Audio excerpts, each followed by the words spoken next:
High, তোমরা সবাই কেমন আছো? আশা করি ভালো আছো। আমি চলে আসছি প্রীতম পিয়ম পেজ থেকে, আমি পূজা।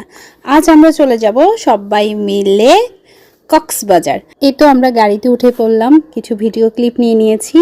এরপরে বিরতিতে আমরা নেমে এই যে প্রিয়মের চোখে ঘুম ঘুম ভাব, এই তো আমরা কিছুটা নাস্তা করে এরপরে আমাদের হোটেলে চলে গিয়েছি। তখন কিন্তু একদম ভোর হয়ে গেছে।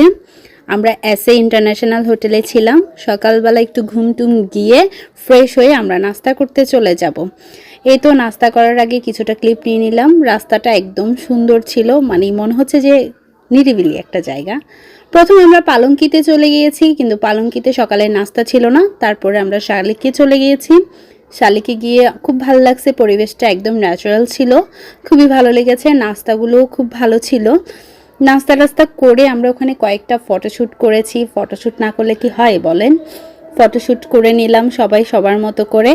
তারপর আবারও হোটেলে চলে আসলাম। হোটেলে এসে আমরা সুইমিংয়ে চলে গিয়েছি। সেদিন আমরা কিন্তু কক্সের বিচে যাইনি, সুইমিংয়ে সেদিন কাটিয়েছিলাম। প্রিয়ম তো সুইমিং থেকে উঠতেই চাচ্ছে না, প্রায় পাক্কা 3 ঘন্টা ওরা এই পানির মধ্যেই ছিল। প্রিয়মের তো রীতিমতো জ্বর চলে আসছে, কারণ ওর জ্বর নিয়েই গেছিলো। তারপর আর কি, হঠাৎ করেই প্রোগ্রাম হওয়া, আমাদের কক্সবাজারে যাওয়া, সব কিছুই কিন্তু আমার বাচ্চাদের জন্য। ওরা দুইজন এত পাগল হয়ে গেছে কক্সে যাবে বলে, না নিয়ে তো পারলাম না। তারপরে আমরা ওদেরকে নিয়ে কক্সবাজারে চলে গেলাম। খুবই মজা করছে, কি পরিমাণ যে পানিতে ভিজছে সেটা তো ভিডিওতে দেখলেই বোঝা যাচ্ছে। আমরা যে হোটেলে ছিলাম তার সামনেই কিন্তু সমুদ্র সৈকতটা, খুবই সুন্দর লাগছিল। আমি ভিউটা একটু ক্লিপ নিয়ে নিলাম। দুপুরবেলা এসে ঘুম দিয়েছি বলতে পারি না, পরে ঘুম ভেঙে দেখতেছি আমাদের 3:30টার মতো বেজে গেছে। তাড়াহুড়া করে দুপুরের লাঞ্চটাও সেরে নিলাম। বিকালে ঠিক করেছি আমরা বিকালে সমুদ্রের পাড়ে বসে বসে ইফতার করব। আমার কাছে কিন্তু এই দিনটা খুবই ভালো লেগেছে যে আমরা সমুদ্রের এক পাশে এত সুন্দর ঢেউ, আরেক পাশে বসে ইফতার করছি। শুধু আমরা না, অনেকেই ছিল ইফতার করতেছিল। খুবই ব্যাপারটা ভালো লেগেছে। আর কিছু ফটোশ্যুট ভিডিও এগুলো না নিলে হয়? এই যে আমার ঢংগুলা না করলে কি হয়? হয় না। আমার না এইসব ঢং করতে খুব ভালো লাগে।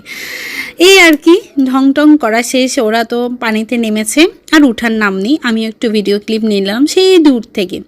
এদিকে ইফতার সন্ধ্যা হয়ে গেছে। ইফতারের আয়োজনগুলা যা করেছি, কিনেছি, সেগুলো সুন্দর করে সাজিয়ে ফটোশ্যুট করছি, ভিডিও ক্লিপ নিচ্ছি। সন্ধ্যা গড়িয়ে একটু অন্ধকার হচ্ছে, আর বিচে যে কি সুন্দর লাগছে, পরিবেশটা জাস্ট অসাধারণ ছিল। হালকা বাতাস ছিল, তারপর সমুদ্রের সুন্দর ঢেউ, খুবই ভালো লাগছিল। এরপরে প্রীতমরা বেলপুরি খেলো, আরও অনেক কিছু খেয়েছে। আর প্রিয়ম তো খেলনা কিনবেই, কারণ ওর তো খেলতেই হবে। যাক, খেলনা টালনা কিনে এরপরে আমরা রুমে চলে এসে একটু রেস্ট নিচ্ছিলাম। আমি আর প্রিয়ম ছিলাম। তারপরে ওর বাবা আর প্রীতম বাইরে কোথায় চলে গেল। মা, এরপরে দেখলাম এত সুন্দর একটা সারপ্রাইজ। দেখো মাকে কেন গিফট দিতে করে যাবা। মা এদিকে আসো তো। Happy birthday. Happy birthday. বাবা দিব কি করবে? প্রিয়ম তার বাবাকে শিখাই দিচ্ছে যে ফুলটা এভাবেই দিতে হবে। এরপরে আমরা এটা নিয়ে অনেক হাসাহাসি করলাম। তারপরে কেক কাটলাম ছোট পরিসরে, আমাদের বিবাহবার্ষিকটা কাটালাম। দেখতে দেখতে 15 বছর পার করে ফেললাম। আসলে আমার বিবাহবার্ষিকের উপলক্ষে কিন্তু আমরা কক্সবাজার যাইনি, কিভাবে জানি সব কিছু মিলে গেল। এরপরে আমরা রাতের আহারটা শেষ করে ফেললাম। আজকে এ পর্যন্ত, আবার নতুন ভিডিও নিয়ে তোমাদের সাথে দেখা হচ্ছে। ততক্ষণ সবাই ভালো থেকো, সুস্থ থেকো, প্রীতম পিয়ম পেজের সাথে থেকো। টাটা।